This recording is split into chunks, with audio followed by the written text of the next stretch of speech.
Giornata freschina, guance rosse, ma andiamo avanti, le miniere ci aspettano.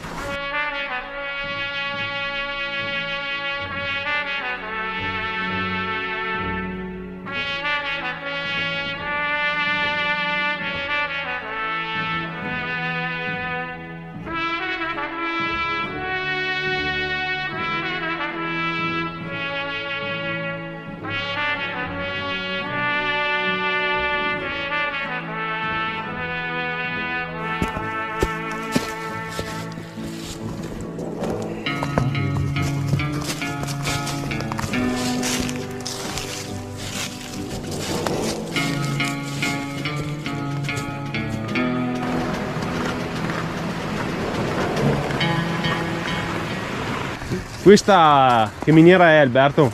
Questa è stata l'ultima miniera scavata in ordine cronologico. Fu scavata dalla Montecatini negli anni 50, che voleva verificare se vi erano ancora parti del giacimento in profondità che non erano state utilizzate da scavi precedenti. Allora scavarono un primo tunnel orizzontale che poi terminava in un pozzo profondo 150 metri e da questo pozzo poi si diramavano altre gallerie. Purtroppo però le mappature che i tecnici avevano a disposizione erano incorrette e scavando uno di questi tunnel in profondità andarono a incontrare dei vecchi lavori ottocenteschi allagati e quindi la galleria si allagò e i minatori non riuscirono a scappare e morirono 3 persone qua dentro e da allora la miniera è abbandonata. C'è il capitello di Santa Barbara, protettrice dei minatori.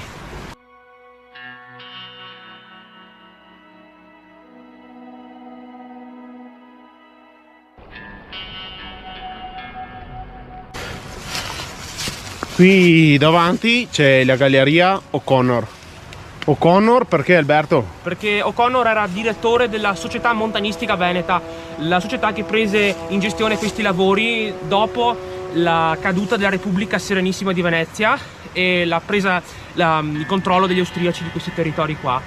E gli austriaci abbandonarono i lavori veneziani che avevano iniziato, la Galleria Franchi che fu scavata in quella direzione là, e oggi scomparsa, e scavarono questa galleria qua e purtroppo la scavarono con delle modalità incorrette perché fu scavata alla carlona, diciamo, in fretta, senza badare alla qualità della galleria che si stava costruendo, e quindi si avevano frequentissime frane che causarono la morte di numerose persone purtroppo.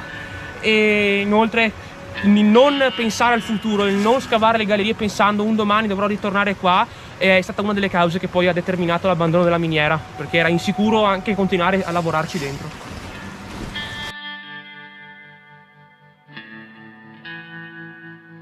Si nota il colore ossidato nell'acqua che il minerale dà questa colorazione.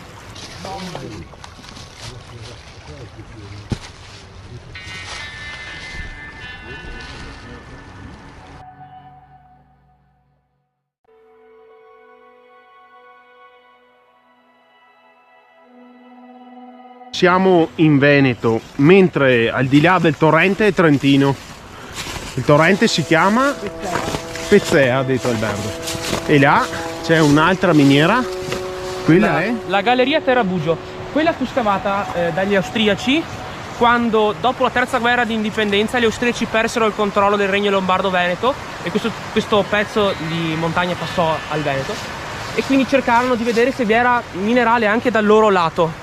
E quindi iniziarono a scavare questa galleria, che fu scavata in maniera totalmente diversa rispetto alla galleria O'Connor, in maniera più rigorosa e con una qualità costruttiva semplicemente elevata. E purtroppo però furono colpiti da una grave scarsità di minerale. Il giacimento di parte trentina era davvero piccolo e di qualità inferiore rispetto a quella veneta. E tra l'altro poi i due giacimenti vennero anche collegati nel 1905 con un trattato che fu siglato tra l'Austria e l'Italia, a seguito di alcuni problemi di sconfinamenti di gallerie. Le gallerie passavano sotto il torrente e andavano da una parte e dall'altra. Entrambi cercavano di rubarsi il minerale in pratica. E questa qua rimane l'unica ancora esplorabile. Resti di antiche strutture, non sappiamo cosa, dopo magari andremo a vedere.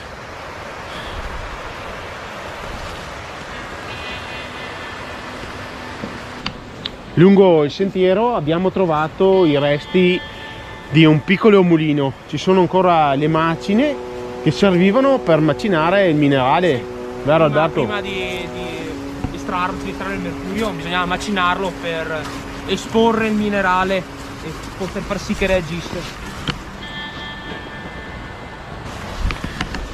Resti antichi. Molto bene, siamo ritornati alla galleria Terrabugio. Esattamente. Siamo in terra trentina. Precisamente. Com'è la situazione acqua? Situazione acqua, Quindi possiamo entrare entrare ad esplorare questa miniera di mercurio. Esattamente. La strada, si di casa qui. È familiare la cosa qua. Scavaica un muretto di contenimento. Guarda il telefono, libero. Si vedono i punti dove venivano viste le travi, questi scavi di roccia. La roccia che è un conglomerato. Attraversiamo un altro tratto di galleria legato. Non so bene giusto, guarda che un parete.